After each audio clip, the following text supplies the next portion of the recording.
Hello everyone, I'm Katie, the Introverted Reader, and this video is going to be a review on A Conjuring of Light by V.E. Schwab, the third book in the Darker Shades of Magic trilogy. I just finished this book last night, and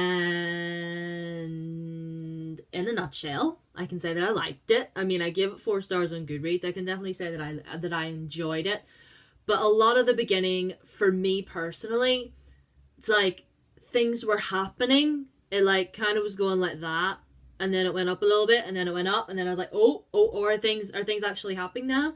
But I remember getting past like 100 pages and kind of feeling like everybody was just standing around, like waiting to do something, if that makes any sense.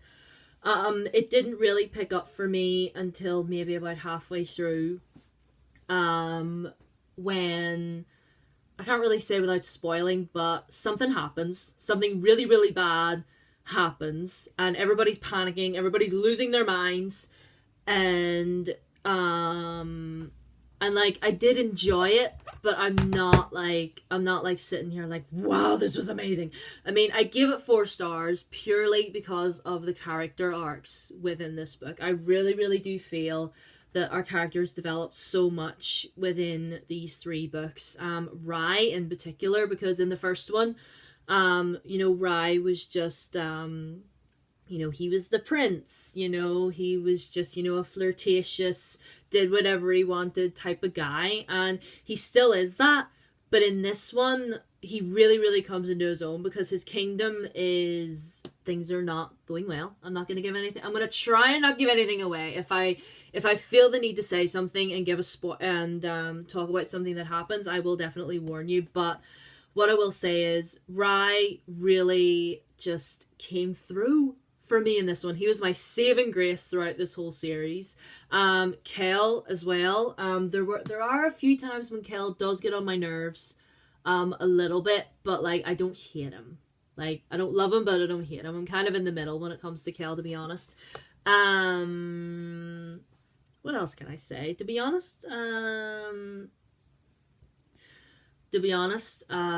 Can't remember most of what happened, because I don't feel like not very much happened until maybe about halfway through. For me personally, this is just my own personal opinion. If you've read this and you've loved it, then that's great, good for you. I'm not trashing you. I'm not trashing V.E. Schwab. I still really, really enjoyed this book. I still enjoyed the plot. I still really enjoyed, the world as a whole. And I really, really do feel, I have heard that she is going to be doing another series within this world. And I really, really hope she does, because I love this world. It's really, really fascinating. Another character that I want to talk about is Holland.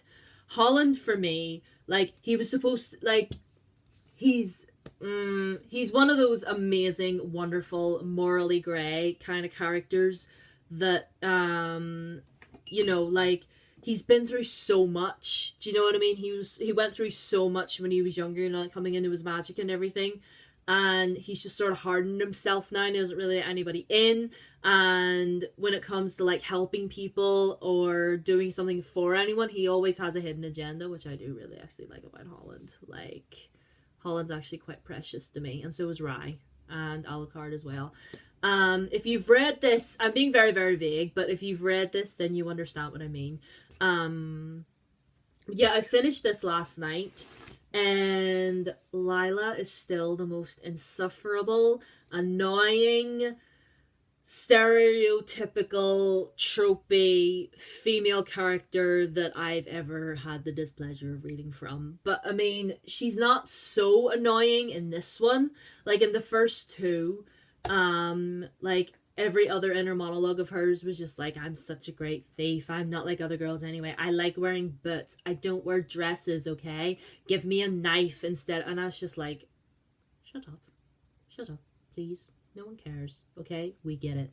You're not like other girls. You don't like wearing dresses. I don't like wearing dresses either, but do you see me going around saying that?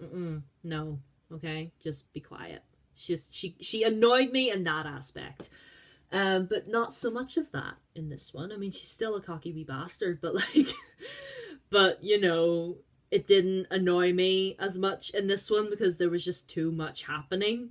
We definitely get a lot more of the other characters' perspectives in this one. We get more from Holland's perspective in this one, which I did really, really like. We got more from Rye's perspective in this one, and Alucard as well, because in the other two, I kind of feel it bounced from Lila to Kale and then back again, and then maybe occasionally there would have been someone else in there.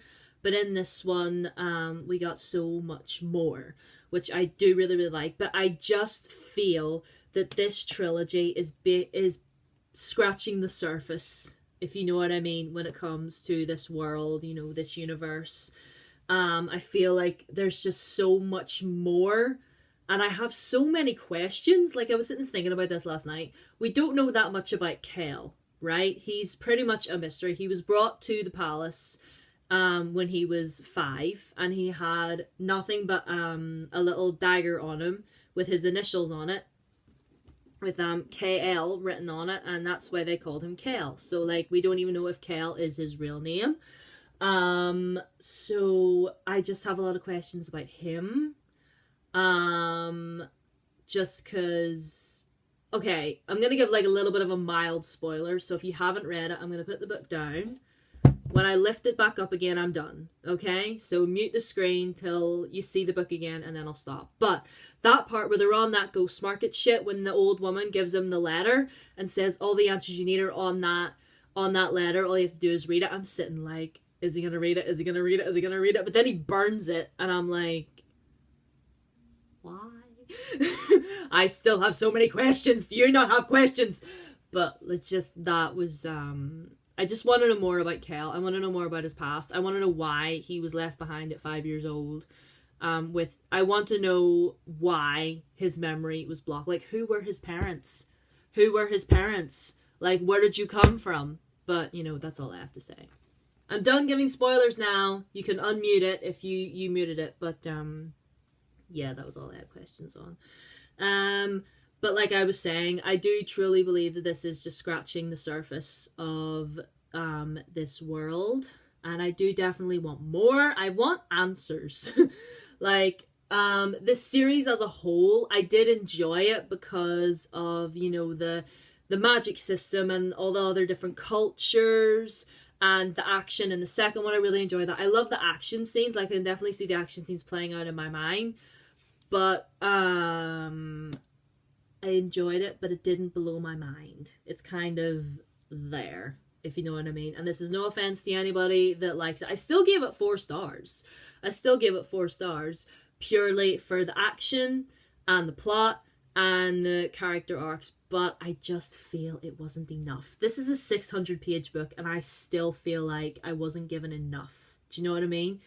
Let me know down below if you feel the same. I still really, really enjoyed it, and I'll do I will discuss down below in the comments if you want, obviously spoiler free, you know, for those that haven't read it yet. But that's pretty much all I have to say. I enjoyed it, but my mind is not blown. But I am really happy that I finished this trilogy, because then that's another trilogy I can, you know, knock off the TBR. But what I'm reading right now is the May book of the month for the Introverted Reader Book Club. It's for May, okay, not June. I did a video about the readathon that we're doing, but that's not starting until June. So this is for May, and it's The Cruel Prince by Holly Black. I've already sort of kind of started it. I'm only a few pages in. I'm only, what page am I on? I'm only on like page 16. Not much has happened, but yeah, I'm excited to read this. It's been sitting on the shelf for a little while. So if you want to participate with us with that, then you absolutely can. And anyway, let me know what you thought of A Conjuring of Light and the Darker Shades of Magic series as a whole. Do you feel the same as I do? Do you feel like you weren't given enough? Do you feel like there definitely could have been more? Hopefully there will be more. Hopefully, the Schwab, please. Anyway, thank you all for watching. I will see you guys in my next video. Bye-bye.